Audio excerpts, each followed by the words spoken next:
Tech Talk with Matthew Dickerson. Matthew Dickerson. Tech Talk. Sit back and relax. It's time to talk technology. Welcome to Tech Talk with Matthew Dickerson, where innovation meets inspiration, and the future is always just a conversation away. As we launch into Season 5, we're starting with a spectacular showcase of the most marvellous, mind-blowing and memorable moments from the first half of 2024. From Samsung's sleek step into smart rings to robotic Rubik's revolutions, and from high-flying hydrogen dreams to precision paintball protections, we're rewinding last year's most riveting revelations in tech. Join James Eddy and myself, Matthew Dickerson, as we journey back through the stories that sparked fascination, innovation, and imagination. It's the perfect way to kick off a new season, so grab your gadget of choice, tune in, and get ready to relive the best tech triumphs of 2024. And don't forget, the free book offer is still going. Just leave a review on your favourite podcast app, send a screenshot of that review to freebook@techtalk.digital, and the latest Tech Talk compilation book will be on its way to you. Happy New Year! This next story is for the folks who have just about everything. Smart rings. Now, if a smartwatch is too bulky for you or it doesn't match your outfit, you can now accessorise properly and keep track of your health metrics 24/7 with finger jewellery. And Samsung will not let you down with their new Galaxy Ring. Matt, the Green Lantern, wishes he had one of these, I'm sure. It reminds me of an episode of the show, speaking of streaming, of the show called Billions, which I found quite an interesting show. And at one stage in the show, and it's heavily focused on a team of people working in the stock market and some of the interesting things they go through to win the deal. But the boss came out and gave them all a ring. And of course, it was a smart ring. And then they sat back and tracked all the stockbrokers and what they were doing. They went, oh, wow, isn't this nice? We've got a ring from our boss. But of course, he was using that to track exactly what was happening with every moment of their life. And then they could contact them. And in the end, one of the guys had a heart attack, but he was saved because he had a ring. And that's when it was revealed that they were actually tracking everything that was happening with their rings. But Samsung is definitely going into this area now. They've made the announcement about the Galaxy Ring. We don't have the price, the release date, or the specific functionalities, but we do know from other companies like Oura and Evie, O-U-R-A and E-V-I-E, the two different brands that have got smart rings now. And pretty much most of the things you can do with a smartwatch, you can do with a smart ring. You can't tell the time, Okay. but in terms of the health facets, and we do often talk about this, health wearables, that is the future. Material science and health wearables, that's where you want to go if you want to be in the IT world in the future. I just can't believe on that knuckle of your finger there that you can get all those health metrics accurately. And the thing that gets me is the battery. So I can understand the sensors being incredibly small. And then you think, well, that's fine. You've got small sensors and it's only a low power transmission it puts out to connect to your smartphone. So you're not having to transmit the data very far. But you need a battery. So it doesn't need a AA battery, does it? Or no, you'd have to run some leads up your arm and have some AA's there. Yeah, right. Now, the battery life of them isn't fantastic. It's worse than a smartwatch. And again, well, that makes sense because it's pretty small. Now, when I say pretty small, they are thicker than a normal clearly ring. You can't plug it in. It'd have to be wireless charging. Correct. There's a thing that you just sit it on, a bit like a smartwatch. There's no chargers you plug into a smartwatch. So it's the same type of thing. But you're getting things like heart rate, you're getting things like activity. So you're actually able to sense a fair bit about your body. Now, where Samsung is going with this, they've got this whole concept around my vitality score. And based on that, you've got four main areas: activity, nutrition, sleep, and stress management. So they're using your watch, your phone, and when the ring comes out, your ring, to try and help all this and give you this score, this My Vitality score, a booster card. You can check on your vitality through the day, see how you're going. In the old days, we used to listen to our body a little bit and go, oh, I'm not feeling that great, or I'm feeling really good, or I'll go for that 10K jog that I haven't been going for because I'm feeling great today. But now, just to see how you're feeling, you put out your phone and go, oh, I'm actually feeling pretty good today. Didn't realise that. Yeah, just double check. I'm not feeling sick. No, that's right. So how long before when you ring into work and say, My I smart can't ring's come in telling me today, that I boss. can't." I'm losing my voice. Just send in your vitality score, please, and we'll just check on your metrics and see how you're going there. But I think the thing that's good about this is that we've got more competition. And there have been some smaller players in the market with the two that I mentioned previously. But when you get the big boys coming in, when you get a company like Samsung coming into the market, that will certainly progress innovation. And if they see something else they like in another product, they'll typically buy the patent for that, or if you're Apple, you might steal it in terms of the watch the problems they had there. But typically, they would buy some of that technology to add to their ring. So you'll just see a lot of advancement because maybe they got to the point where they said, our watches, well, we've gone as far as we can with our watches for the time being. The next developments are very small. What else can we go and attack? And so let's go and focus on the rings. Yeah, well, I think sometimes about how these things are recording movement and whatnot. I do remember I've hit my step goal once sitting in an audience clapping, and I've also... It was vigorous clapping, though. It was a really good show. Hit my step goal once while I was driving a long distance in a car, and just moving around. Now, that's just from a watch. Yeah. But I'm thinking about all the times my fingers open and close for one reason or another. And we did talk about it previously. It's not perfect, but it's more a comparison. So you might use a smart ring to compare what you're doing, and your vitality score might be directly linked to you. So I might say, oh, my score's 78, and you go, well, my score's 79, but it may not be directly comparable because of the different makeup of our bodies, but it might be my vitality score is relevant to me day-to-day type of thing. Mm-hmm. So, yeah, again, I don't want to see us replace doctors with these various devices we're wearing, but it might just keep us more focused, more conscious of our health, and just be aware of our health a bit more, that you then might go and visit a doctor, especially males, special middle-aged males out there who don't visit doctors. What are you saying to me here? I'm putting you in the young category. So in a few years' time, thank you. I always joke about in the Monty Python and Holy Grail where you've got the Black Knight fight and he gets his arm cut off, he's just a flesh wound. Yeah. I think of middle-aged males as that you'd lose an arm and you go, oh, I don't need to see a doctor, it's just a flesh wound. Yeah. And I think that's sometimes the attitude middle-aged males have. So maybe if we look at this, we might say, maybe I should go and see a doctor. Well, I also feel like anything that helps me hit my step goal on a day is also a really good thing too. So get my streak up. Well, and that's the thing as well, that even if sometimes it's not perfect when you're sitting in an audience or in a car, if you do say, oh, I better hit my step goal, I'll just go for a walk, or I'll walk up the stairs rather than take the travelator, or that type of thing. You might just be consciously a bit more have a bit more movement, so that's not a bad thing.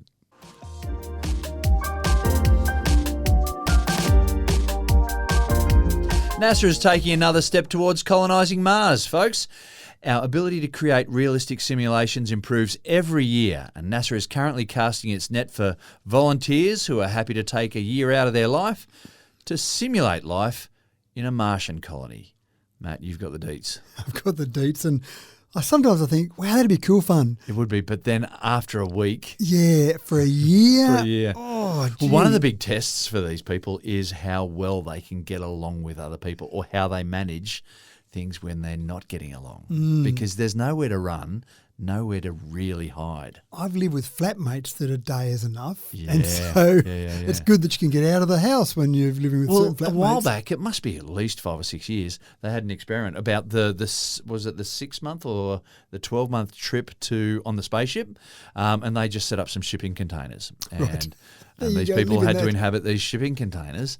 And apparently the deal was that if they had a delineated corner, a little marked corner, that's their private corner. If they're there, no one talks to them. Yeah, you don't even ask what's wrong. You just let them be in that corner by themselves. Oh, so this now is assuming you've survived that trip. Yes, you've been in the shipping container, you've got to the other end. Now they're simulating living Mars, the Martian landscape. So this is applications open. So for our listeners out there that are keen, you can put an application in right now. So April the 2nd, you've got to apply. That's right. I thought they might have put April the 1st, but then they might have thought it was a setup. Right, that's a problem. So you've got a little bit of time left to apply, April the 2nd. Now, they've got specific people they're after. You've got to have a master's degree in a STEM field, so engineering, computer science, etc. You need to have... so you can't just walk off the street and go, hey, I look handsome. No, I can't walk through and say, oh, I wouldn't mind free board for a year. Yeah. You've got to have 2 years of professional experience in a related field, or 1,000 hours of piloting aircraft is required. One thing I thought made a bit of sense, non-smokers. So you can imagine sitting there in your Martian environment going, just ducking out for a quick smoke here. I assume that includes vapours as well. Yeah, I hope so. 30 to 55 years of age. And so you then put your application in, fill all these details. In the questionnaire, you've got to try and show how you're going to handle things like dietary restrictions and communication delays. Because when you think about it, Mars averages about 225 million kilometres away from Earth. But because we're in orbit around the central object being the sun, it varies. We could be as close as 54 million kilometres or as far away as 401 million kilometres. Now, 401 million kilometres, if I'm on Mars, I want to talk back to head office or Houston. You cannot have a conversation. It's a 22-minute delay, roughly, for the signal to get from me to Earth. Yeah, so you ask me a question. That's right. I have to wait 22 minutes to hear that question. Then you have to wait 22 minutes to hear the reply. That's right. So the best I'm going to do is 45 minutes, say, assuming you enter the question almost immediately, 45 minutes, and I get the answer back. No, you didn't understand. I meant this. 45 minutes later. So hard to have an argument. So you've got those sort of things. So that's what they're doing. They're simulating that as well. So yeah, they did that on that other simulation I was talking about as well. Yeah, the whole delay in communication. Yeah. And what that does to your psyche when you can't talk to your loved ones. Or can't talk to anyone about anything, especially if there's a problem. So they do actually have some fun from the outside. I can imagine this would be lots of fun where they simulate a problem. Hey, let's go and pretend this is just blowing a widget, or they need to replace a gasket or something, and then let's see how they react to that. And, of course, when you're in there, you go, I should ask Houston what I should do. I'll ask, waiting around, 45 minutes, we're going to wait for this emergency. Yeah. It's a bit drastic to wait this there. It's not the first time people have been cut off with communication. Your early settlers, European settlers here in Australia, look, you were waiting for, 6 months, a year, maybe longer, 18 months even, to get letters to and from, and it was all communication by letters, wasn't it? But the difference is that all the problems that they were encountering were problems that were earthly problems, not Martian problems. But the other problem is I think we've become so accustomed now to instant communication. People send you an email and you don't answer within 5 minutes and they come back and say, did you get my last email? Well, hold on, I'm just absorbing that one before I get a chance to answer it. And now I've got another one to deal with, which is you asking whether you saw the first one. Yeah. So because we expect that, then 45 minutes is a huge delay. Yeah. Now, so you're right. So this is the second CHAPIA experiment. So Crew Health and Performance Analog is what that stands for. So CHAPIA experiment. They've also got the High Seas facility in Hawaii, which is the same sort of thing, and that's what you're talking about. I think that's the crewed missions are the ones you're talking about there in the actual mission to get there. This one will actually be in Houston, Texas, where this site is. The full size of it, 1,700 square metres. So that's it. That's your entire living environment for that. So better than a shipping container, but still not that large. Still, considering the space that you take up as a human on Earth, that's right. On Earth, yeah. But they'll do on that agriculture, robotic operations, maintenance of the habitat, virtual reality spacewalk. So I assume they'll put a helmet on and pretend they're out spacewalking. So it sounds interesting. And obviously the big thing is physically, I think they're comfortable with how we can keep humans alive and physically healthy. But the big thing that we just don't know the answer to is the psychology of it and just the resilience of humans in that isolated environment. Now, I assume they're going to do it similar to a crewed mission where you might have, say, 4 to 6 people. So let's say 6 people. I assume they're going to have about 6 people there. Now, it's not that hard for one of those 6 to just grate with you a little bit, get on your nerves a little bit. Have a quirk, shall we say. And just... I hate how James does that little thing with his eye. Shut up. He always asks questions all the time. So that's okay again in a classroom for a week, but in an environment for a year, and you can't go and talk to someone else, or you want to ring your wife and say, James, it's so annoying, but I just got to wait 45 minutes to go, darling, that's all right. So it sounds fascinating. So put your applications in now with Houston, or with NASA, sorry. And, I'd be interested to see how this next lot goes. May the force be with you.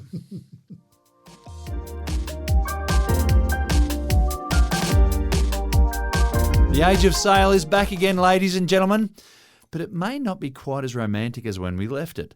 Container ships from the major transport firm MC Shipping are being fitted with WindWings. They don't look much like the classic sails from the schooners and frigates of yesteryear, but they're designed for sustainability and they're already saving tons of fuel per day. Sounds like some pleasing progress there, Matt. We did do a story on this once before. I remember at least one or two, maybe. Yeah. And so now what we've got is they've been doing some testing. So 6-month process. They fitted some of these WindWing sails, 37.5 metres tall. Only 2 sails on the ships they've been testing. You've got to so Google far. it, folks. Have a look at the pictures. They're amazing. It's quite fascinating, isn't Yeah. it? So you're right. It doesn't look like the classic old schooner, and there's not someone there at the top of the mast and saying, ahoy there, there's pirates These ones coming. are hard to reel in as well. They are a bit, yeah, that's right.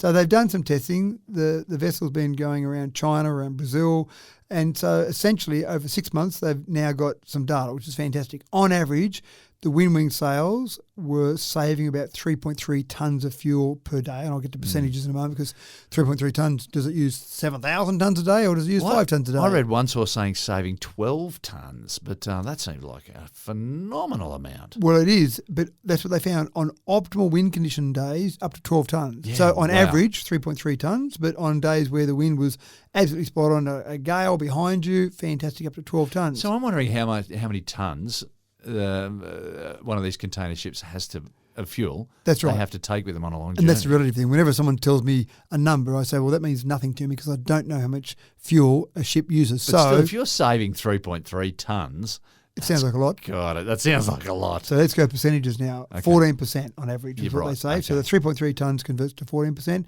The 12 tonnes is about 37%. So on the best days, it's saving about 37%. So that's pretty impressive. A third, basically. Yeah, a bit over a amazing. third. So that's pretty impressive.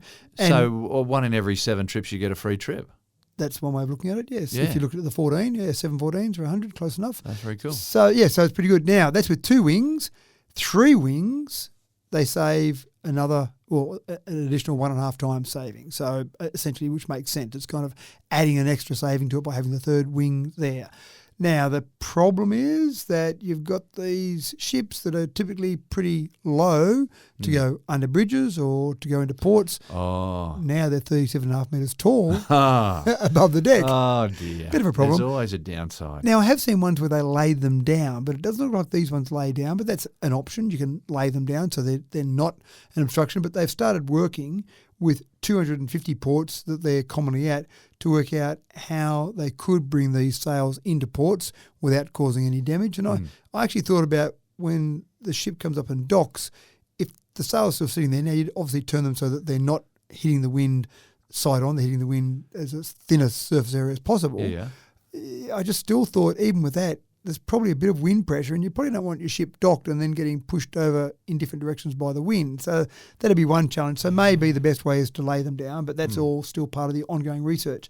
The big thing is there are around 110,000 merchant ships.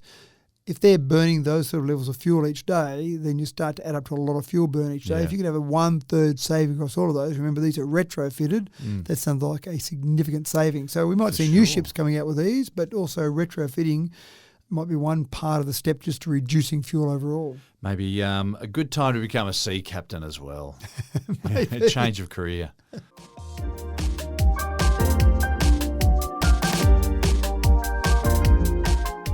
The humble paper plane. While some people just don't get it, for others it's a form of fine art. A type of origami where perfection is measured in sweet, clean airtime. In my time as a science teacher, I've come across adults and children alike who compete for sheep stations in paper plane competitions. Their trusted design is a mark of honour. But all that is about to come tumbling down. Matt, now that robots have been allowed to sit at the table. I know you're a paper plane fan, and I know am. you love your paper plane folding and trying to outdo someone else. So I'm So not my sure. intro came from the heart this time. Exactly. And I wasn't sure if you'd like this story or not. No. But there's been a new robot created called Paperbot. And it was created by some people at the Columbia University Idiots. in New York. And what they're doing is they're doing exactly what you and I would do when we're making a paper plane, but they're doing it more accurately. So you and I would get there and we'd fold a paper plane and we'd go, right, I've got this competition against my good friend. I'll throw that one and see, okay, oh, not too bad. I'll try another one. Oh, right. Oh, yeah, not In quite. aerodynamics, millimetres count. And they do. And also the problem we Fractions have of a degree, yep. the problem we have when we're doing exactly that is every time we test our plane, it'd be nice to throw it exactly the same angle with exactly the same force. It's all about where you're holding it. And That's how right. the folds are creased. But as humans, we're not that good at replicating perfectly what we do. So Paperbot is going away from the idea of computer simulation to design a paper plane. So they're not cheating in that respect. But what Paperbot does is has the basic instructions to fold a plane, folds the plane, then launches at the optimal launch angle and at the same force every single time. Does the launch, measures where it lands. Okay, I got 7 meters with that one. Fold another one. Make a subtle change. Millimeters we're talking about. Now, the launch and the power are identical each time. Given the fact that they're probably doing it indoors, so not a lot of outdoor wind to contend with here, you're probably going to get a fairly accurate fly each time to see which design is better. What they did was they tried some testing. They got some paper plane enthusiasts. I don't know why we didn't get the phone call, James. Yes. They got some paper plane enthusiasts and they said, you've got 3 hours to sit down and do some simulations, do some different folds, collaborate, throw some ideas together and come up with the best plane you can. Paperbot did the same thing, had 3 hours to fold and throw, fold and throw. Over the 3 hour time frame, Paperbot managed to do 100 different designs. And no surprises here, but it's going to hurt. You know that Paperbot outperformed the humans, significantly outperformed the humans. I've never been so disappointed in one of your stories. We've done a lot of stories over 4 years, Matt, and I've never been so disappointed in a story. I know, but let's look at the good side here. I know we've talked before about some material science where a similar concept has occurred where forget about doing computer modelling because sometimes strange things happen. So put different components together and then test. So in other words, you might be testing for tensile strength. Yep. Put those components together, test, okay, you got so much strength out of that. Change the mixture slightly, change what you do slightly, test again. That's where robots can be really effective. And suddenly you get a compound or an alloy you might get that you wouldn't have even thought about as a human, but because it's just doing trial and error, it's putting together combinations. Completely objectively. Exactly right. Just saying, I'm going to put this in, I'm going to put this in. And someone might say, well, that's stupid. Why would you put that together? But it doesn't think that. It just puts it together. So the trouble with having a human brain is we tend to get, when we try to be objective, we often fall into the subjective and we get distracted and go down a line. And I know when I used to do training for some of my technicians in a computer business I had many years ago, one of the things I used to talk to them about in troubleshooting was I'd say, do the quick things first. And so there'd be a problem they might be having. I'd say, this example here, test that first. And of course, the young technician would say, well, that's not the problem. I say, well, it's probably not the problem, but do that first because wouldn't it be painful if you went and did all the long time-consuming things and you came back and went, oh, that was a problem. I should have checked that first. Yeah. But trying to get someone to think that way, to test something that you definitely know is not the answer, but 1 in 100 times it is. Gee, I'm glad I tested that way first. Yeah. Same sort of thing. When you're mixing these different alloys, as a human, you might just go, no, I'm going to dismiss that. I'm not going to waste my time on that one. It'd be a bit like your lotto, filling in your lotto and saying, well, I'm not going to put in 1, 2, 3, 4, 5, 6 for my lotto numbers because that'd be silly. Well, it's just got the same chance as putting in 8, 10, 15, 17, 32, 16 and 38. So it's exactly the same statistics in terms of the chance of it, but it just looks wrong. So as a human, you might dismiss it. So this is the concept. So they've tried some other things, not just paper planes. So they weren't trying to win every paper plane competition around the world. They also tried using kirigami techniques, which is a form of origami, and do some paper-based folding for a robotic gripper. And by doing that, they managed to achieve a much greater strength out of the folding they did rather than just what the traditional kirigami would have said to do. So taking some traditional paper making, taking some fun things with paper planes, but then applying it from a robotic perspective, the big picture here is obviously looking at how you do machine learning, how you get robotics to just keep trying experiments and then seeing what develops from that. So quite fascinating. But I wish they would have picked something besides paper. Yeah, it was a good story, but I'm still unhappy. Good. Sorry about that.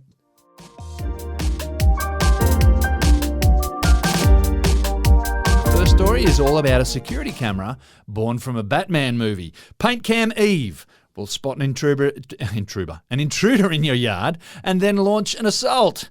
This is the ideal security camera for doomsday preppers and people with alter egos and a lycra suit in the closet. Matt, there's no way that this idea will turn into a litigious minefield. Surely. I'm going to make a big statement here, James. We've done, I would estimate, over 1,500 stories. And this one is up there at the very top of my favourite tech stories. Just the thought process that someone went through. So security cameras, CCTV, they are incredibly common now. They must be because in the movies and in TV series, you see that every crime is solved by looking at the CCTV that obviously everyone has around every little part. Bingo.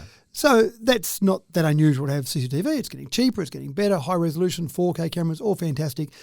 But the problem is, of course, what it allows you to do is it allows you to look at what happened after it has happened. So someone steals something from a shop or breaks into a home, you can say, oh, look, there, I can see Billy Bloggs breaking in and stealing my stuff, and then there's a process to get it back, etc. You've got to track him down, and then you've got to track the gear down that's already moved on to the next level. And I know when we've had things stolen from one of my businesses, the police have been very good in tracking them down. And, of course, you say, well, can I get my product back? Oh, no, that's long gone. That's been sold to some pawn shop or some private individual somewhere, and so bad luck for that.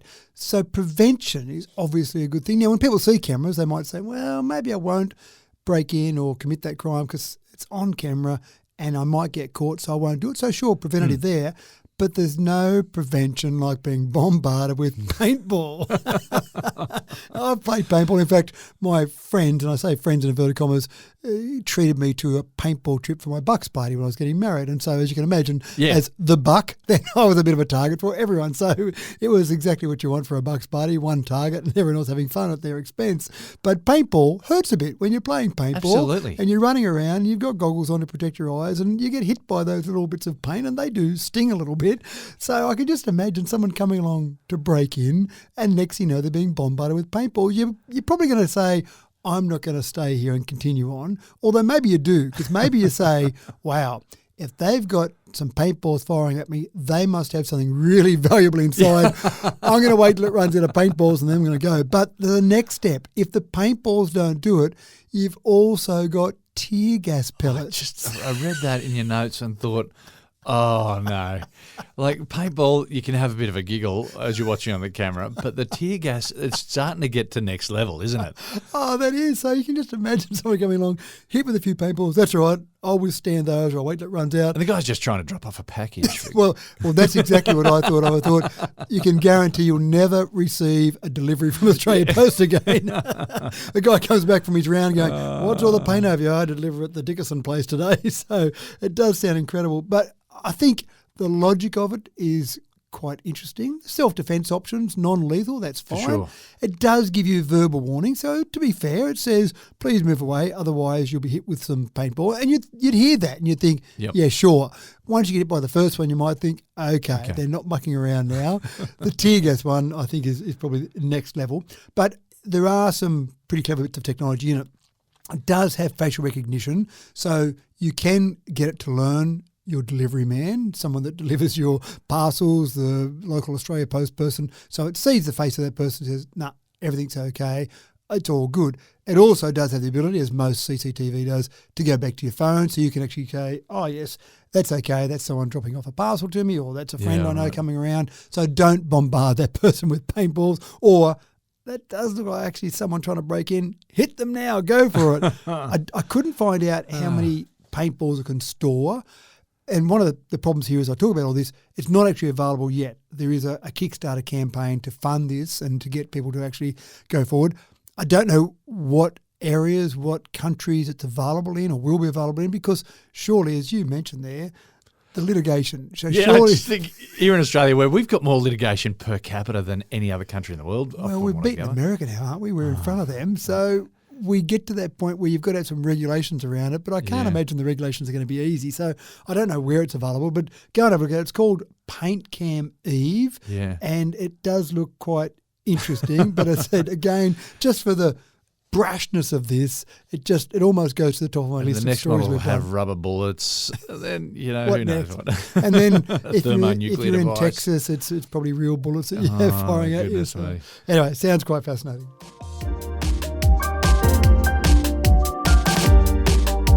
Let's get rolling with a clever little development in the e-scooter market. Don't be alarmed, folks, but if you're working away quietly, minding your own business on a daily basis, and you see a riderless e-scooter zipping past your front window, don't call Ghostbusters just yet. The e-scooter industry is set for an upgrade as developers investigate the potential for autonomous scootering. Matt, riderless homing scooters. This is going to raise eyebrows and turn heads. Well, you know what I thought of? I thought of the old animated feature film that Walt Disney put out in 1940 called Fantasia. Yeah. And there's that With the scene. brooms. The brooms, that's right. I And think the it was buckets. called The Sorcerer's Apprentice. And Yeah. Mickey Mouse comes along and thinks, I don't need to do this work, gathering a bit of water. I'll get the broom and the sorcerer's hat and I'll make it all happen. And, of course, he does that. And then he wants to stop it, so he chops up the broom. And, of course, all the brooms turn into other brooms. And then he's invaded with multiple brooms carrying multiple buckets of water until the sorcerer comes along and solves the problem. And not that I think that's going to happen. We're going to get multiple e-scooters. But I do think you're walking home from the pub. You've had a late night out. You're walking home 1 or 2 o'clock in the morning. You've had a couple of drinks. And then you see a riderless e-scooter, exactly as you said. Do I call Ghostbusters? Is there someone riding that and they're invisible? They've got an invisibility cloak on. What's going on? And then you see a line of them because ideally what would happen is you'd see all of these e-scooters going back to a charging point. So you're walking along the footpath and you see this line of e-scooters going past with no one on them and you'd start going, wow, I've really got to give up drinking. That's it. I swear off from tomorrow. So the idea here is that in the middle of the night, there are people now, contractors that are paid to go out and collect e-scooters and charge them up because people have said to me, how do they get charged? Do they charge themselves? Well, of course they don't charge themselves. Someone has to physically go and do it, but you don't know about it because it's happening in the middle of the night. So I assume these people have got trackers on them so they can locate these e-scooters, yeah? Correct, yeah. You've got... Because we were in Melbourne the other day and noticed all these e-bikes sort of just dotted around the town. They just parked out on the street there and, just waiting for the next person, I guess. Yeah, that's right. And so e-scooters, for some reason, seem to be more controversial than e-bikes. E-bikes seem to be accepted because maybe we all ride push bikes and maybe we don't ride scooters so much, but e-scooters are a bit more controversial. But in the middle of the night, in any place that have got them, someone goes around, collects them, charges them up, and then they go back and put them at various locations. Now, the idea is you want them spread around because you want to be able to go from A to B. You don't want to always go from a certain point. You don't, have to go into a station to pick up an e-scooter and then go and, and so they naturally get distributed while people are using them, but then obviously they go back to certain locations. There's a fair bit of work and all that, and I like them for the novelty value. If I lived somewhere that had e-scooters, would I use them to commute to work? Probably not, but that's what they're trying to get to, that last mile. You catch the train to work, and then it's still, I've still got to walk a couple of kilometres to work now, or I catch a bus to a certain spot, it's not quite the right spot, so I catch a bus and a train. So that's the whole idea from a micro-mobility perspective. But to do that, you need to make them convenient and make them always charged up and make them at locations you want them. So the whole idea of this, and they're doing testing at the moment around the University of Stuttgart, where they're using the campus as their test site. It's a known environment. They know it's a fairly small environment. They know where they can go from A to B, and that all makes it pretty easy. But they're actually quite fascinating when I watch them. They've got, I thought of a Segway. So a Segway is quite clever in that you've got 2 wheels side by side, and then it can adjust how it balances forwards and back, if you like. But an e-scooter is a bit different because I started thinking, well, how are they going to make an e-scooter balance as it goes along? Does it have a training wheel that pops out to the side and go along? I thought, well, that wouldn't work because they might be too wide then to get through some locations. It's actually got a large circular unit that mounts at the base of the handlebar stem, just above where you would stand. And that actually rotates back or forth to actually balance the e-scooter as it rides along. So I thought it was quite cool. It looked like it was very stable. Very clever, yep. And it looked like it was very stable. So the idea here is middle of the night, they need to be charged up. Don't worry about a contractor going and picking them up. They'll go back to a charging point automatically. They'll get charged up, and because they've got so much data, we talked about data before, because they've got so much data, they know where they're needing to be used. So if it's a train station they need to be used at, make sure you've got 30 at the train station ready at 7 o'clock in the morning when people arrive on the train. At lunchtime, we know that they're always going down to this particular cafe. Make sure you go out to the CBD and have 30 sitting at one spot there, so they can actually move around autonomously to where they're going to be used. Now, that's not yet. This is all testing at the moment. But it's a great idea. It's a great concept. If they can pull it off. If they can pull it off. That'll be amazing. And the other thing is being able to pop them up, because some people are a little bit selfish and they knock one over and they don't pick it up, or they just drop it on the ground afterwards. So the idea here is, and I didn't see any of this yet, but the idea will be some sort of little lever that does pop up on the side. Self-righting. Self-righting, exactly right. So there are some people who still aren't big fans of e-scooters, but I think they're going to be a good solution. You'll see a video where some poor little old person is walking along the footpath or walks out of a shop on the footpath and the e-scooter knocks them over and everyone says ban e-scooters. But you see push bikes run into people. You see cars run into people. We don't say ban all cars. We say how do we make the road safer? The solution for some people with e-scooters is to only allow them on roads, not allow them on footpaths. But of course on roads there's cars. So if I'm riding an e-scooter personally, I'd rather be on the footpath. Yeah. But I can understand the person walking on the footpath mightn't want them on the footpath as well. Yeah. I think they're a good solution. And this sort of thing will just make it easier for those various companies that are putting them out there to make them a viable solution. And I think as they become more normal, they become more accepted, yeah? Yeah, I think you're spot on there. So anyway, quite fascinating. But I do look forward to being walking along the footpath one day and just seeing an e-scooter go past with no one on it going. Well, I wonder if that means maybe you can book an e-scooter to show up at your doorstep and just have this thing just sort of autonomously for 7:30. Yep. There's your pickup. Hadn't thought of that idea, but that's an even better idea. So it's all charged, all ready to go. We know where they're used generally, but also James needs to leave his house at 7:30. It'll be out the front of your place at 7:30. Thank you very much. So I like that. That's an even better idea. University of Stuttgart, tune in and make sure you've heard that idea as well.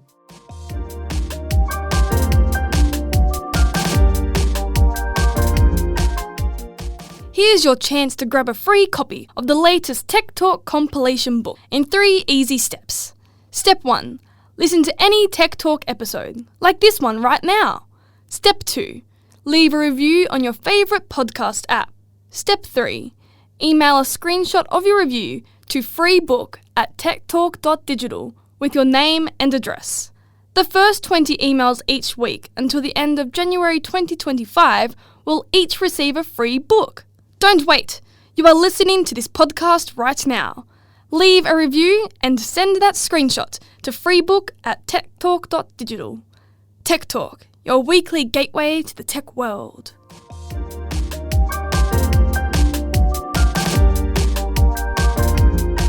Button batteries. They were a revolution when they hit the market way back in the 50s. Their super long life and tiny size meant that a digital clock could be slotted in the tiny little end of your pen and you got out of every time-telling writing conundrum that could be suggested. But as anyone with experience rushing a curious toddler to the hospital will testify, you should not put button cells in your mouth, folks. Button cells can cause chemical burns to your innards that can kill you. So, Matthew, 70 years later, we finally have a solution to protect our littlies from swallowing nasty button cell batteries. We do have a good solution. And before I get on to that solution, the question I sometimes ask myself is... Why did they put a clock in the end of a pen? Well, that's another good question too. And apart from that question, the question I was asking myself before you brought that up was, what is technology? And so when I do research for these stories we do, sometimes I see something that I find fascinating, that's interesting, and then I go, well, is it technology? And the solution I'm going to talk about today was one of those that I thought, I love this story, but is it really technology? And so some people think about technology being electronics, and that kind of makes sense, or machinery, but I very loosely and very deliberately loosely, so I can bring in lots of things, I say that technology is application of knowledge for practical purposes. How's that sound for a definition? I think that's exactly it. Good. That means we can talk about anything. That's exactly what I would have said, yeah. Although if you want to start talking about stone axes and stuff, we've probably gone past that, haven't we? Well, we have, but again, we go back to the Alderwin toolkit, for example, the stone flakes in that. At that particular point in time, they go, oh, you see those blokes over there? They got some flash little stone flakes they use. Yeah. How flash are they when they're cutting up some meat? So that would have been technology in the day. So I would say maybe not so much now, but back in the day when that was created. And of course, things move on. We discover better things and we go forward. So there's a whole range of things about this that's quite fascinating and interesting, which I want to talk about. So under that definition of application of knowledge for practical purposes, I'm going to say this is technology we're going to talk about here. For sure. Now, it's come about because of a sad story, and this is what sometimes the motivation for things. Sometimes people get motivated by they've got an idea, they want to get out to the world, or they want to make some money, or it's just too good an idea. This one, unfortunately, as sometimes happens, was driven by a tragedy. There was a young child named Reese who died, unfortunately, Reese Hamsmith, who died, and she swallowed a button battery at the age of 17 months. And exactly as you said, there are a whole range of things that can happen. She didn't actually die immediately. She died after some time in hospital, but essentially back in December 2020, she died as a result of swallowing a button battery.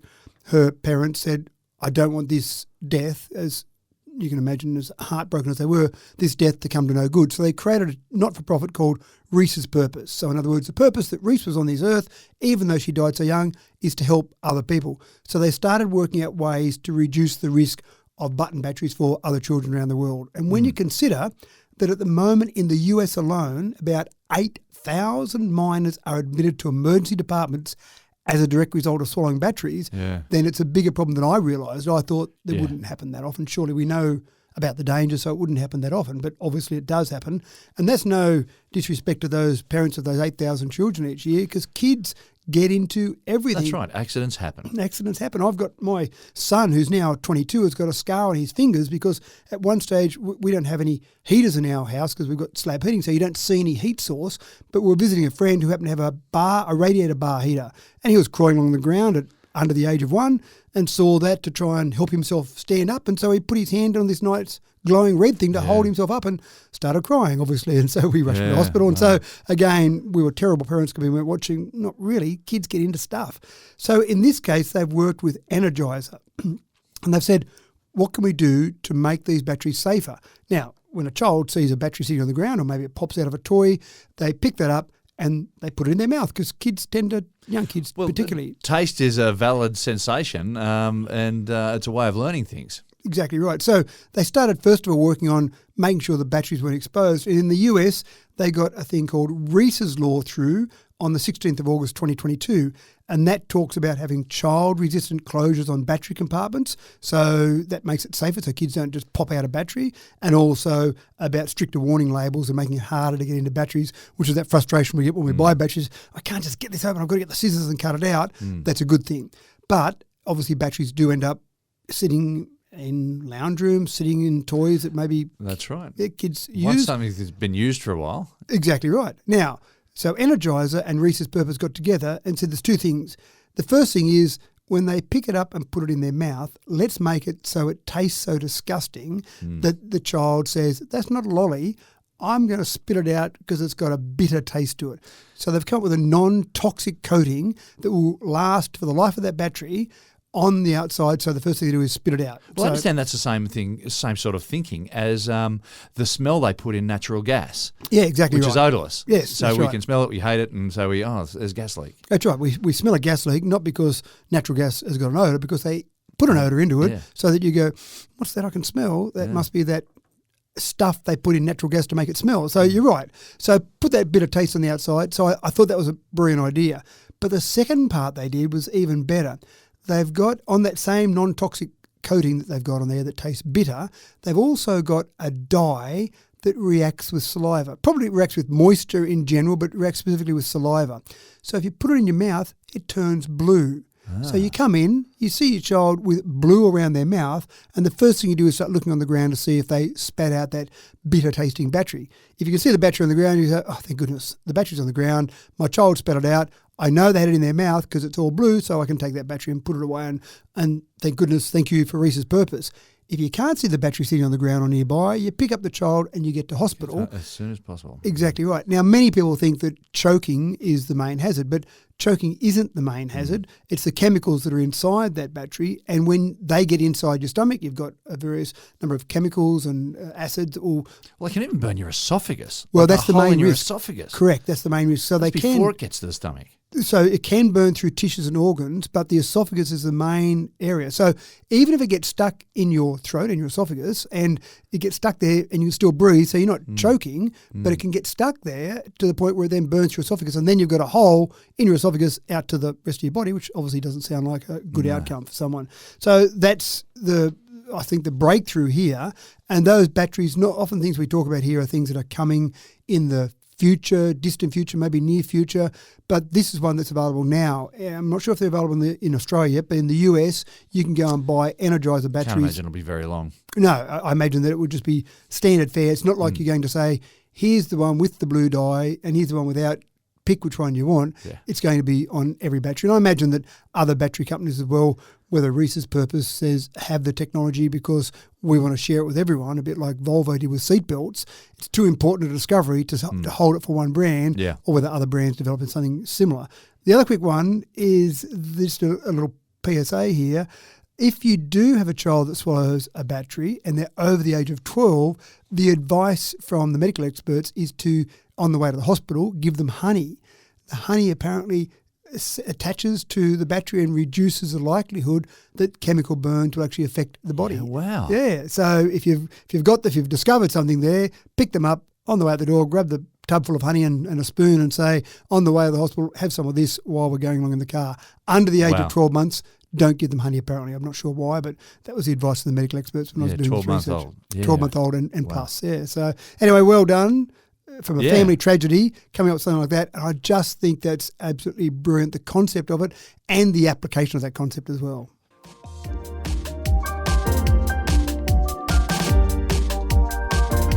Battery-powered flight may get a little nudge thanks to the modern wonders of hydrogen. We know that weight-to-power ratios have been somewhat of a limiting factor for electric aircraft to this point, but the folks at AMSL Aero, that's a little Aussie startup, reckon that they're on the way to a revolution in the skies.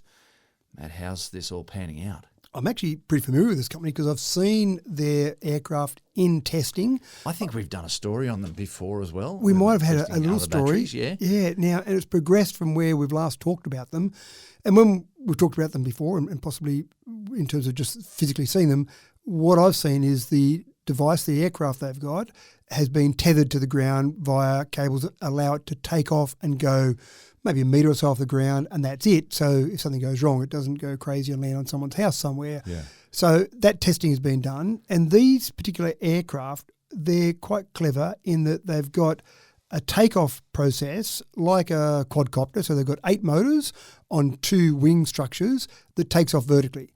And then once it's in the air to fly, those motors turn horizontally and then they're wings, so they fly horizontally because you use a lot of power in a quadcopter to keep it off the ground and then you need some power to move it forward. Whereas, as we know, when you've got an aircraft moving forward, what's keeping it off the ground is actually the movement of air over the wing. So you're not wasting energy to keep it above the ground, if you like. So they like the idea of vertical takeoff, so a bit like the old Harrier jump jet. It can vertically take off and then flies like a normal plane. So that's very clever. They've been working on this with batteries for some time. That's the work they've been doing so far. They've got to the stage now where they believe they can fly one of these about 200 kilometres in terms of range with batteries. And they've got a few instances where this will be used. Aeromedical retrieval is one of them. You take a Royal Flying Doctor Service, for example. You don't need to land on an old bush runway or on a highway somewhere and then get the patient transported from the accident to the plane and then back to an airport and then back to a hospital. You need someone's backyard that's big enough. Yeah, even beside the road, a lot of these are road accidents beside the road, someone's backyard, whatever, land there, put them straight in, and then because it can land like a helicopter, it can land at a helipad at a hospital. So you're basically straight to where you need to go. They've actually got one commercial order already to deliver these by 2027. So we're not talking about a long way into the future. And again, initially these will be aeromedical retrieval, but also used for that low altitude economy I talked about before, small cabins at this stage with people flying them, but maybe they'll get to autonomous at some stage. But the big breakthrough they're making now is going hydrogen. And that's the difference, because once they step over from electric only with batteries to go to hydrogen, you're talking about 200-kilometre range becomes 1,000-kilometre range. Much more practical. Yeah. That's starting to get pretty attractive. Then you start to talk about small hops around in one country become pretty sensible. So when you start to talk about regional locations feeding into a capital city, whether that be in Sydney, regional New South Wales into Sydney, or regional Victoria into Melbourne, for example, or many areas around Queensland going into Brisbane, that becomes much more practical to do that. I still think we're a long way away from Sydney, LA, Sydney to London, some of those large flights. Jet fuel will probably be used for those for a long time because it's just such an energy-dense way of storing that energy to flow through that whole flight. But when we start to talk about hydrogen, that's right. So these sort of short hops, I think that's going to be really efficient. They've been doing all their testing with electric at this stage because it's there, it's easy. But more importantly, the hydrogen basically is still an electric plane. All that's happening is the hydrogen's being converted to electricity to power that plane. Well, I wonder, to what degree we might have people who live on very remote stations and whatnot, 1,000 kilometres away from a centre like Dubbo that might have this sort of technology, whether or not they might have their own hydrogen storage as a possibility or their own way of producing hydrogen. Absolutely. Yeah. And we know there's various ways to produce green hydrogen now. So if you were on a remote station, I'm talking about remote Queensland, for example, some of those huge cattle stations, I don't see a problem with you having some sort of renewable power, whether that be some solar panels, maybe even a small wind turbine, that actually produces green hydrogen for you to power your commuter, your little commuter that you jump into, you and your kids jump in and off you go to school or duck into Brisbane to do the shopping, whatever it might be. This is a revolutionary process that's occurring here, and we're talking about now in the near future, say 2027, they've got commercial orders where they're meant to deliver these by 2027. So we think they'll be flying by 2027. Now, just the fact you've got commercial orders doesn't mean it's always going to be delivered upon, but they've got a pretty good target there, and obviously they think they can meet some of these targets. So eyes in the sky in 2027, and you might just see one of these really quiet little zippy planes flying over the top of your head in low altitude.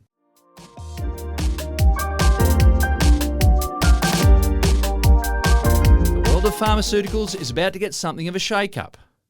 For some listeners, the morning routine involves more than a bowl of cereal and a strong coffee. My father-in-law used to joke about the lolly jar of medicines to chase down his toast and Vegemite.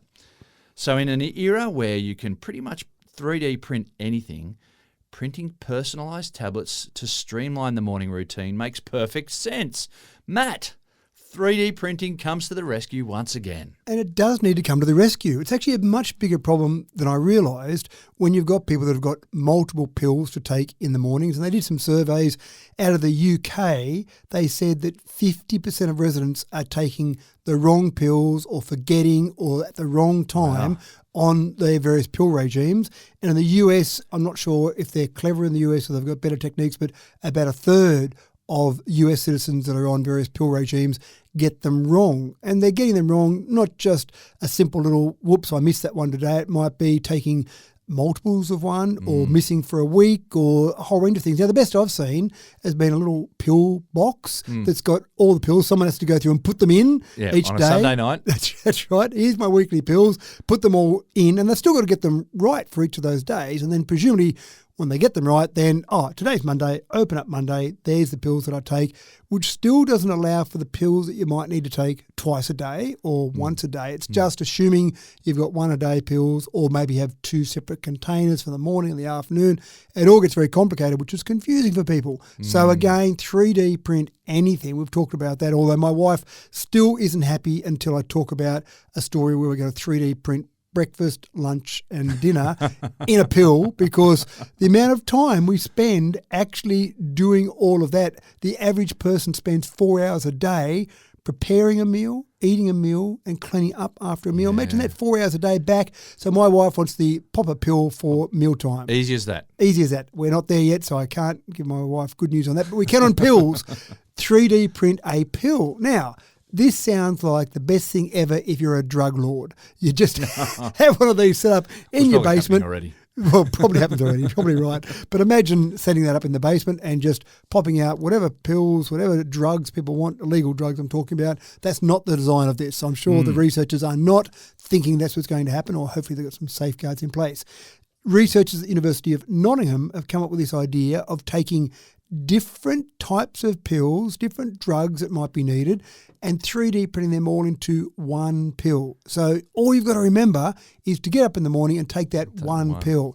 They've done some really clever things where they've actually got different release rates. So they've got different geometric patterns internal in the pill. So, for example, if it was a pill that you needed to take in the morning and then in the afternoon another one the same, they could actually design it so it would release that drug over the course of, say, half a day. Or if you've got some pills that you take that are different pills that have got different release rates for each of those pills individually, they can actually build all those into one pill. Now, I imagine this huge big pill. Remember Something you've got to chew on. The Princess Bride. Remember the Miracle Pill? That was a pill that Miracle Max created to bring Wesley back from being mostly dead. It had chocolate coating to make it go down easier, but it was a huge pill which does seem fair enough, as it needed to bring back Wesley from being mostly dead. I imagine that with all these drugs built in there, they end up with this big pill, but most pills, the actual pill itself is not all made up of that particular drug. It might have some other sugar components or some other components built into it to help that slow release, for example. Yeah. So the actual active drug inside a pill is usually pretty small. So you can still combine different drugs into one pill and get something that's still small enough just to swallow in one go. So they've tested it so far. They've tested a bunch of different drugs in the one pill. And, for example, they did a range of customizations. They said, let's just try 55 different pills in one run. So away they went, and every one of those 55 pills they produced was different and customised depending on what each individual person needed. Wow. Yeah, so it would be as easy as that. Now, I don't think they're going to be in the basement of a drug lord, but I imagine they're also not going to be in your home. I can't imagine that would be a sensible thing to do.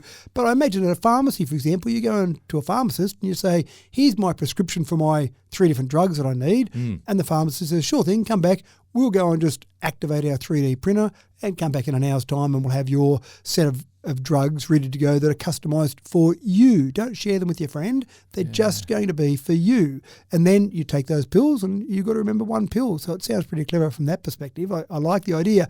I'm not sure how they're going to go from a legal perspective, because you can imagine all of these different drug companies, the big pharmas of the world, are doing a lot of R&D to come up with a drug that fixes or is for one particular set of symptoms or some ailment. And that's obviously copyright. That's obviously something they've got a legal hold on that for a certain number of years before it goes to open market. So you can imagine someone saying, can I just have the ingredients for that drug for our 3D printer? They might say, no, we're not giving out the ingredients for that. So whether it's going to be only when they get to generic status after, and I don't know how many years it is before you're allowed to have any company produce these pills, but whether or not companies are going to be happy with a 3D printer having all their ingredients, their R&D work after all those years. So complications. That's a legal issue. The research is just going from a technical issue. We reckon we've got it pretty well nailed at this stage. So not there yet, but it's going down the path. Very cool idea. It is a very cool idea.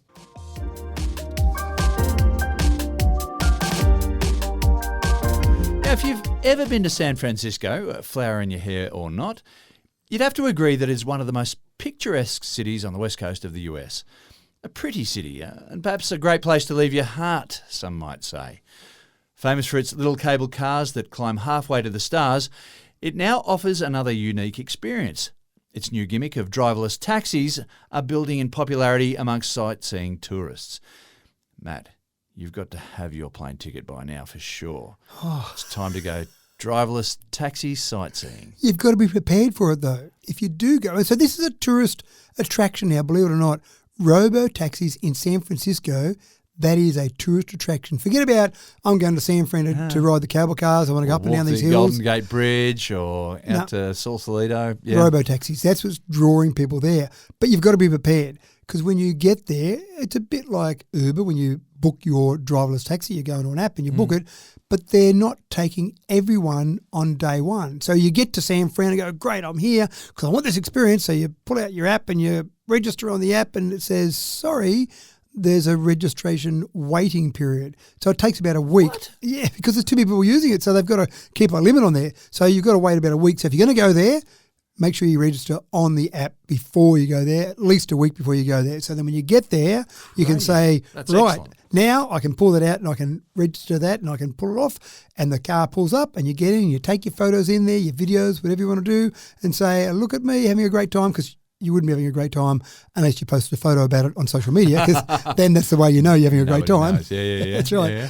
But this is a legitimate tourist attraction. People go to places Amazing. for a whole range of reasons to see things. And I must admit, I do sometimes visit places that are technology or something that's a bit interesting from a technology perspective that they aren't normal tourist attractions. And the one that comes to mind is the Ostrasand and I'll make sure I get this right, in Copenhagen across to Sweden. There's a bridge/tunnel. And it's a fascinating structure. And I remember being in Copenhagen one time, need to go to the airport. I got the taxi about an hour early and I said, right, I need to go to the airport, but can you take me via Sweden? And the guy looked at me as if I was crazy, going, you don't need to go via Sweden. I said, no, But see that thing out there that's half bridge, half tunnel under the that's ocean? one that disappears into the ocean. Into the ocean. So I'm on this bridge going along, and then you start going down, and I'm holding myself back in the seat because I'm going, we're driving into the ocetion. And it does feel like you're driving the ocean. Anyway, we go underground for a while and pop up in Sweden. I stopped there, I bought a postcard, turned around, and we came across the Ostrasan again. But that sort of thing, I mean, I think that's me, but I thought that was just me because I'm a bit geeky. I would, if I was anywhere near San Fran, I'm probably not going to fly from Oz to San Fran. Just for a taxi to drive. do it. Tempting, but probably not. But if I was in America probably on the West Coast, maybe not if I was on the East Coast, but on the West Coast, I would probably say, let's go to San Fran to go on a driverless taxi. But I thought, again, that was just me because I'm a bit geeky. But it seemed like lots of people are doing it. Lots of photos are popping up. Here I'm in a driverless taxi. There goes a driverless taxi going past. There's my mum in a driverless taxi. It's a cool concept. So much to see and do in San Francisco. I've been there twice myself before they had driverless taxis. I can now see myself going back again for the driverless taxis. Yeah, and these ones are, just for the details there, owned by Alphabet, which is obviously Google's parent company. I often say owned by Google, but technically that's not correct. Owned by Alphabet. They're Jaguar I-Paces, so they're Jaguar EVs, and I've played around with Jaguar EVs. The thing that struck me when I drove a Jaguar EV, it wasn't a driverless one, but you could make it make pretend sounds if you wanted to. So you could change it to sound like a V8, sound like a V6, sound like a turbo, or just be quiet. I went the be quiet option in the end. And they've got radar, LiDAR, sensors and cameras, and you can sit in every seat except the driver's seat. So no one's in the driver's seat, but if you get in the driverless taxi in the driver's seat, it won't go. So interesting. I'm assuming there's still the controls there. All seats facing forward? Yeah, they are in this one, Yeah, right. But in future cars, who knows? Sit around a table and play cards while you're on your driverless taxi ride. Oh, not while you're sightseeing in San Francisco. Probably not. Too No, busy that's right. staring out the window. Nighttime, maybe. Yeah.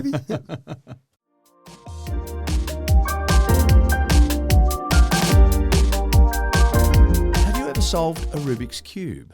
I mean, without doing the sticker thing. Or are you so good at it that you can now do it in a couple of minutes or even seconds? Some people are quick though, lightning fast. And it may not surprise you that the world record for solving the Rubik's Cube is an impressive 3.13 seconds. And well done to Max Park, you're a master of your art. Or at least it was 3.13 seconds, until stupid robots came along and wrecked it for everyone. Matt, why don't you tell us about how robots are taking over the world now? This sound effect here. That's me not solving the cube in 3.13 seconds. I had the clock on you too. Good. The current world record now just been broken, 0.305 seconds. That's ridiculous. So 10 times faster than Max Park. Let's see if Max Park can beat that one. Step up to the game, Max. What are you doing? 3.13. Have a Robots crack. have wrecked it for us. It's actually quite fascinating. Now, the Rubik's Cube, I do love the Rubik's Cube. So Erno Rubik invented it back in 1974, but we didn't really see it until the 80s. 1980, the Ideal Toy Corp released that. Now, it really is a difficult mathematical challenge. 4.3 by 10 to the 19 different combinations possible. If you had a Rubik's Cube when the Big Bang occurred, and you said, I'm going to use a different random combination of this cube every second. Where we are in our history now, 13.8 billion years or so later, we'd be about 10% through the possible combinations of the cube. So if you think, what's 4.3 by 10 to the 19, or what's 43 quintillion, then that gives you an idea of just how big a number it is. So when people sit there and go, oh, well, if a monkey hits enough keys on a keyboard, they'll produce a Shakespeare manuscript. Then if I just keep moving random places on the Rubik's Cube, I'll get there. Sure thing. Go another 10 universe lengths and you might be there. So it's quite a challenge from a mathematical perspective. And I used to love Rubik's Cubes when I was at school, 1980. That's back when I was still at school. I used to go to Rubik's Cube competitions. My proudest prize was a Coke-shaped radio. You Oh, tuned right. it with the bottom, you changed the volume with the top, and it looked just like a Coke bottle, but it was a radio. Have you still got it? Do you still listen to AM radio with it? I would love to say I've still got it. It'd probably be worth something now, but I was hard fought for that. We used to have buses that would come around to different towns, and they were Rubik Cube competition buses. You'd walk in, they'd have cubes on the table, and you'd have your hands on the Take table. children away and you'd never see them again. You probably couldn't do it these days. Like There was Willy probably Wonka's some chocolate guy factory. standing at the front, and you'd walk in. And what was I then? I probably would have been around 12 or 13. Yeah, So yeah. I'm sure it probably wasn't a great thing from that perspective. But yeah, anyway, you'd say you walk in, you'd have to have your hands on the table, flat on the table. They'd start a clock. Little Someone buzzer with would the go. stopwatch. They had an old-fashioned stopwatch, that's right. But a little buzzer would go, and off you go, and then you'd put your hands up, and you'd win prizes, and you'd go on a regional competition. So all good fun. But I was never at the Max Park sort of level. I don't know, 30 or 40 seconds was probably my best time. But so I do love them, and I love the simplicity and the complication of it. It's simple. It's just a little 3x3 cube. Look at that. But the complication of it was unbelievable. Then you had those Rubik's Magics that came out. Yeah. So they were a little bit flawed because that nylon that held it all together would Yeah, break would when you try and go snap it. too Yeah, yeah, fast. yeah. The cubes seem pretty hardy. Yeah, I became an expert at that Rubik's Magic. But then they made, what, a 5x5 Rubik's Cube? Or was there a 4x4 It was a as well? 4x4, 5x5. Yeah. There's a little 2x2, which is quite cute. So, You can't solve that. Get out. so yeah, that's right. That's the break in with that one. Even the 3x3, there have been tests done in terms of create algorithms that demonstrate that a computer can take it from any state and a maximum of 20 moves to solve it. So That just makes everyone feel terrible. it does, doesn't it? All those Christmas holidays wasted. 20 where I was moves. just sitting there just trying to work it out. Now, I've done it twice, but I can never remember how I did it. Yeah, and what are you doing? I bet you didn't do it 20 moves. What are you doing No. wasting all that time? No, I spent a lot of time on it. So here with a computer, the first thing that you've got in terms of robotics is the robot can look at it, analyse it and decide, probably within 20 moves, no more than, I know the moves to solve it. So that's the first part of the challenge. Now, computers have been solving, or robots have been solving cubes for a long time. In 2009, it was a bit of a breakthrough. A robot solved a Rubik's Cube. You could sit down, any combination, and it would work it out, and it only took 1 minute and 4 seconds. Right. And back in 2009, we thought that was pretty cool. Well, it was faster than me. It was faster than most people. A robot solving a cube, fantastic. But obviously as time's gone on, they've said, well, we know the maximum number, and I hate the fact they call it God's number, but God's number is 20 for the Rubik's Cube. Yeah. We know the maximum number. So how do we now get to the stage where we just make it faster to solve? So do the analysis, that's fine, but then having the servo motors, the configuration to actually solve it. And now, again, it's down to 0.305 seconds. Interestingly enough, the previous record was 0.38. So they've improved, but it was still pretty fast before. If they break this record, I reckon it's just going to explode the cube. The cube's going to it's going to be spinning so fast that bit's going to fly off everywhere. Well, they did find that the servo motors on it had to be incredibly accurate because, and I find that when I'm solving it myself. Yeah. If I get it 93 degrees, the next part I can't quite move. That's at my hand speed. You can imagine at a robot speed doing it and getting it Someone's 90. gonna get hurt. That's right, 90.5 degrees, and then there's a cube that goes pointing off somewhere. So it's quite interesting. So yeah, they need accurate movement so they don't jam the cube. It also has to recognise the colours, recognise and match the colours when it's actually solving it. And you can imagine it uses a bit of AI in there to work out the fewest number of moves to actually get there. What's the use of this? Why do we care? I mean, we can solve the Rubik's Cube. All we want to do is hurt Max Park's feelings, didn't we? Probably, that was part of it. Make him feel terrible about himself. But I think part of the whole thing with robotics is we know we've got robots that are really good at doing one single thing over and over and over. But getting robots to look, to analyse, think about it, and then do something about it, what we're ultimately after is someone that can pick up the clothes off my floor and do the washing for me. And if we've got robots who can solve a cube in 0.305 seconds, then maybe we can get some robot that can actually make me breakfast, pick up my clothes and make that coffee in the perfect way. And I don't mind if it takes more than 0.305 seconds to do all of that. I can live with that.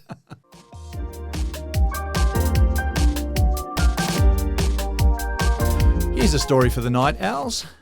Current night vision goggles are pretty cool, but they're really heavy and they border on being impractical. It's high time night vision goggles got an upgrade. Now, for an unfair advantage playing Murder in the Dark, Mats, what's the latest for nocturnal types? Well, I actually started thinking about this whole idea of night vision goggles or glasses and I thought back to the old comics, Phantom comics. Oh, I used to read. absolutely. Yeah. And you get that page load of things like the X-ray specs. X-ray specs, they were the ones. So I actually went and found an ad with the X-ray specs. So I'm thinking, surely no one believed you could put on these glasses and see through things. And so I wanted to see how could they possibly get away with it. Little spy cameras and stuff like that, but the X-ray specs, they were X-ray specs. And so I found an old ad. It had X-ray specs for only $1. Now we are going back a few years, obviously. So you found an old Phantom comic? Well, online found pictures of some of these ads. So I went specifically looking for the Just X-ray wondering specs. if you mailed in a little note asking them if you can still buy one for $1.50. That's right, yeah. They were $1 and 25 cents postage. 25 cents, there you go, 25 cents postage. So a quarter of the cost of the product was the postage itself. So the ad said, the scientific optical principle really works. So I'm not sure what scientific optical principle. Maybe they were saying X-rays really work. So yes, that's correct. X-rays really work. So maybe that was it. Then it said, hold your hand in front of you. You seem, in inverted commas, you seem to be able to look right through the flesh and see the bones underneath. So it was making a fairly bold claim there. Now, I'm thinking in Australia here, ACCC wasn't created until 1995, so I don't know who you complained to about false advertising back in those days. They never got my money, but geez, I wanted to spend it on them. I wanted it so badly, but I just couldn't understand how it could possibly work. So I think probably only the most gullible actually fell for that and actually bought some of those things.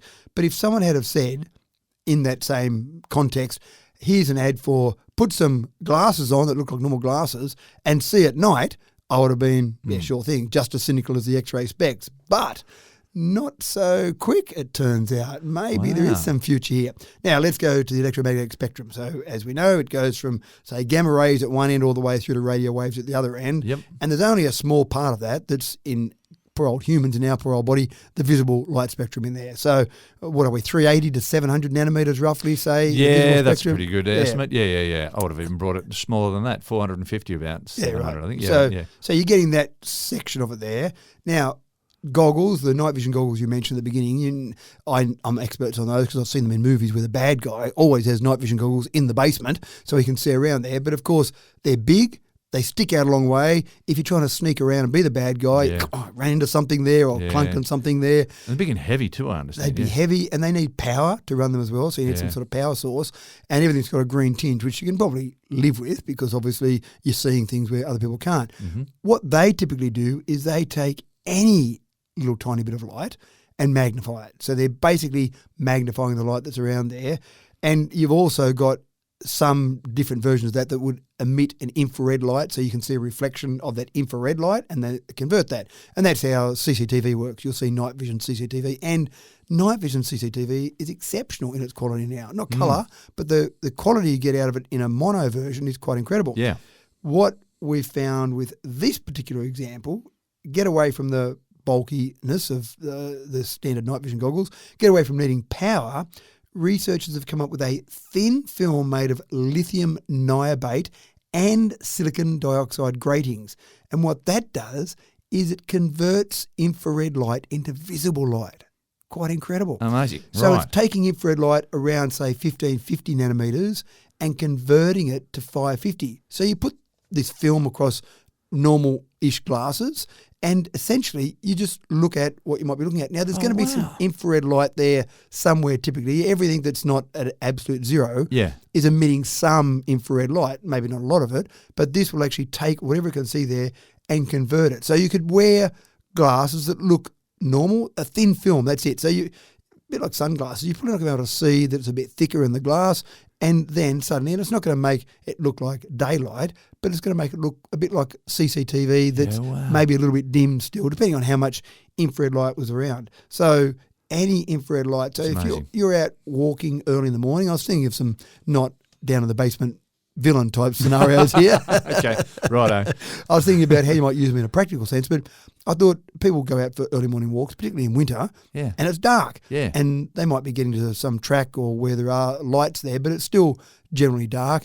People might be out riding their push bikes early in the morning. Kangaroos are a bit of a problem. You've got lights on that are typically shining down the road, but not so much to the side. So there are examples, even in the middle of the night. You sometimes get up in the middle of the night, you don't want to turn the light on to wake up your partner. So you sneak around the bed and someone's left a Lego piece on the ground and then that stepped on. And so just having the glasses beside the bed, pop them on, walk around at night without too many problems. Again, there'd be enough infrared light in your house that you'd be able to pick up on that. So again, as with most things we talk about at the research prototype stage, but I can't imagine if they get this right, I can't imagine that there won't be a bunch of different sunglass manufacturers out there. It'll just become normal. They will just become normal. It'll be, we've got sunglasses that are polarized, or we've got sunglasses that are night vision sunglasses, or whatever it might be. Yeah, They probably wouldn't call them sunglasses, maybe moon glasses. Yeah, but quite fascinating the way that we've got an accepted way that we use for night vision, but someone said, no, let's do it better than that. I don't like the idea of those bulky goggles. I want to do it better. And again, coming up with the right materials to do that conversion. The secret word in all of that is up conversion. So it does a frequency up conversion. That's the thing you need to use in your next barbecue chat. So I'm thinking about the current night vision goggles. The big weakness is that a flash of light, was destructive, right? So you've seen movies as well. Yeah, I've seen them all. But with these, we're just converting a frequency into a different frequency, so that wouldn't be an issue. The intensity wouldn't be the problem. Correct, and you make a good point there that because the night vision goggles are amplifying that light, you're right, you have a bright light and suddenly it's, you get blinded by the light, whereas this, exactly right, normal parts of the visible spectrum would come through without a problem. But that 1550 nanometers infrared, unless you blinded someone with lots of infrared, but even then it's only converting whatever's there to visible. So don't stare into the log fire, but or don't go and look closely at CCTV cameras because they might have infrared coming out at night time. So I think you're not going to get blinded by something like that. So quite fascinating. Very good.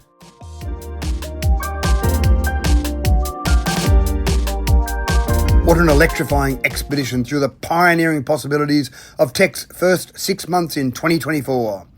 From hydrogen-fueled flights to AI-enhanced safety solutions and 3D printed polypills to self-sailing scooters, we've explored the bold breakthroughs and brilliant brainstorms shaping our future.